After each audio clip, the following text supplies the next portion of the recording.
ছয়ের দশকে দক্ষিণ চব্বিশ পরগনার মথুরাপুর ২ নম্বর ব্লকে চালু হয়েছিল পুরন্দরপুর প্রাথমিক স্বাস্থ্যকেন্দ্র।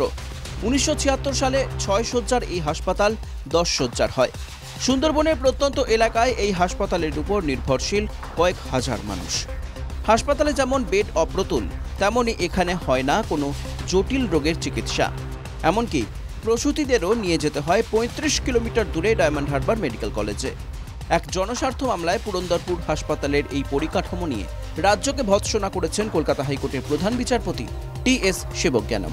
প্রধান বিচারপতি বলেন, পার্ক স্ট্রিটে আলো লাগিয়ে উৎসব করছেন, এদিকে চিকিৎসার অভাবে লোক মরছে। হাসপাতালের উন্নয়নে আপনাদের কোনো সদিচ্ছা নেই। একটা হুইল চেয়ারের জন্য রাজ্যকে নির্দেশ দিতে হয়, এটা অত্যন্ত দুঃখের বিষয়। পুরন্দরপুর হাসপাতালের শয্যা সংখ্যা বাড়িয়ে অন্তত ১০০ করা হোক। হাইকোর্টের প্রধান বিচারপতির এই নির্দেশকে স্বাগত জানিয়েছেন পুরন্দরপুরের মানুষ।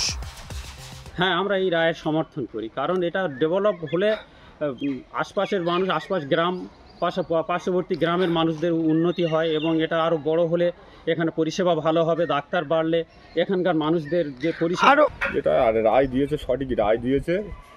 এলাকার মানুষ আরও সুবিধা হয়, যাতে বেড একটু বাড়ালে ভালো হয়, ওটা ডাক্তার কিছু বাড়ালে ভালো হয়।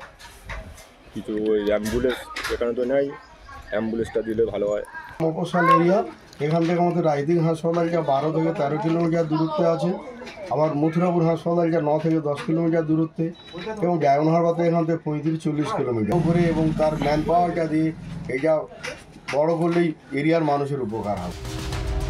পুরন্দরপুর থেকে প্রসূতিদের দূরবর্তী জায়গায় নিয়ে যাওয়া অত্যন্ত কঠিন কাজ, তাই এই হাসপাতালেই প্রসূতি ও শিশুদের উপযুক্ত চিকিৎসার দাবি জানিয়েছেন এলাকার বাসিন্দারা। বাড়লে আমাদের এলাকাবাসী মানুষ প্রত্যেকে আমরা উপকৃত হব। বিশেষ করে বারবার বলছি, শিশু এবং প্রসূতি মায়েদের যে চিকিৎসাটা যাতে ভালো হয়, কারণ ওইটা প্রচণ্ড ডাউন আছে, খারাপ আছে। কলকাতা হাইকোর্টের নির্দেশে আশার আলো দেখছেন পুরন্দরপুরের মানুষ। এই হাসপাতালের পরিকাঠামো উন্নয়ন হলে প্রত্যন্ত এলাকার হাজার হাজার মানুষ উপকৃত হবেন। ২৪শে ফেব্রুয়ারি এই মামলার পরবর্তী শুনানি। দক্ষিণ চব্বিশ পরগনা থেকে অরিজিৎ মণ্ডলের রিপোর্ট, NKTV বাংলা।